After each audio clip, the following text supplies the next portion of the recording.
یہ 2800 ارب روپے جو کیپیسٹی چارجز ہیں یہ پاکستانی قوم اپنی بجلی کے بلوں میں ادا کر رہی ہے، اپنی بنیادی ضرورت کی اشیاء میں جو سیلز ٹیکس لگائے اس میں ادا کر رہی ہے، اور یہ پیسے پاکستان کے تنخواہ طبقے کے لوگ ادا کر رہے ہیں۔ آپ کو پتا ہونا چاہیے 2018 میں تنخواہ طبقے نے 76 ارب روپے ٹیکس جمع کرایا تھا، انکم ٹیکس، اور 2023-24 میں اس طبقے نے 375 ارب روپے ٹیکس جمع کرایا ہے۔ یہ 450 پونے 500% اضافہ ہے تنخواہ طبقے کے ٹیکسز میں۔ اور جاگیردار طبقے نے کیا جمع کرایا؟ وہ جاگیردار طبقہ میں چھوٹے کسان کا تذکرہ نہیں کر رہا، میں زرداری صاحب جیسے جاگیرداروں کی بات کر رہا ہوں، میں سندھ حکومت میں بیٹھے ہوئے اس وقت جتنے لوگ ہیں ان وڈیروں کی بات کر رہا ہوں، پنجاب کے ان بڑے بڑے چودھریوں کی بات کر رہا ہوں کہ جو وہاں موجود ہیں، اور آپ دیکھیں پورے فیوڈل لارڈز ہیں جنوبی پنجاب میں، ان کی بات کر رہا ہوں، بڑے بڑے خانوں اور سرداروں کی بات کر رہا ہوں جن کے پاس ہزاروں ایکڑ، اور انہوں نے پورے سال میں 5 ارب روپے بھی پراپر طریقے سے جمع نہیں کرائے، تو ان پہ ٹیکس کیوں نہیں لگتا؟ آپ حیران ہوں گے،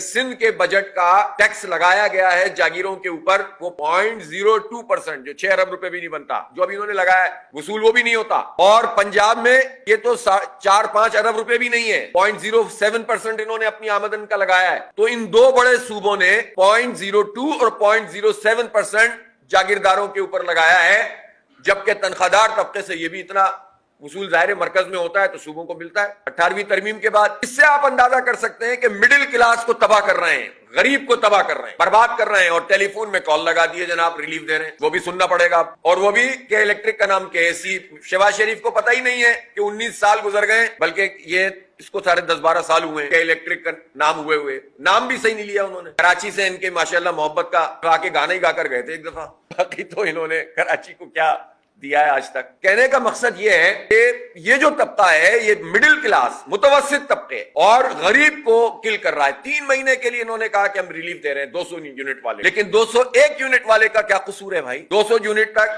تقریباً 2,000 روپے کا بل بنتا ہے جو انہوں نے بھی حساب بنایا ہوا ہے، تو ایک والے کا 8,500 روپے بنتا ہے۔ یہ جو ظالمانہ سلیب کا نظام ہے، آپ اس سے اندازہ لگائیے کہ سولر لوگوں نے لگائے ہوئے ہیں، اس سب کے باوجود بھی بے شمار بل ان کے آتے ہیں، تو یہ تباہی اور بربادی کا راستہ ہے پاکستان کے عوام کے لیے۔ 3 مہینے کا آپ کہتے ہیں ہم 200 یونٹ والے کو ریلیف دے رہے ہیں۔ پچھلی مرتبہ بھی جب ہڑتال ہوئی پورے پاکستان میں لوگ نکل کر کھڑے ہوئے تو انہوں نے کہا ہم 200 یونٹ والے کی قسطیں کر دیں گے۔ آپ کو پتا ہے IMF نے ان کو منع کر دیا، تو کیا پتا ہے کہ کل کو ان 200 یونٹ والوں کا بل بھی نومبر میں، دسمبر میں، اگست میں لگا کر بھیج دیں دوبارہ۔ حکومت کا کوئی بھروسہ نہیں ہے، اور پھر یہ تو کہہ دیں گے ہمیں تو IMF نے کہا تھا، ہم کیا کریں، ہم مجبور ہیں۔ IMF کے کہنے پہ یہ جاگیرداروں پہ ٹیکس نہیں لگائیں گے، اس کے لیے یہ اپنی عیاشیاں کم نہیں کریں گے۔ 25% انتظامی اخراجات میں اضافہ ہو گیا اس بجٹ میں، وہ کم نہیں ہوں گی۔ اور ظلم کا نظام یہ ہے کہ پراپرٹی کی منتقلی پر ٹیکس لگا رہے ہیں، لیکن اس سے ایگزمپٹ کس کو کر رہے ہیں، استثناء کس کو دے رہے ہیں؟ یہ استثناء حاصل ہے بیوروکریٹس اور فوجی بیوروکریٹس کو۔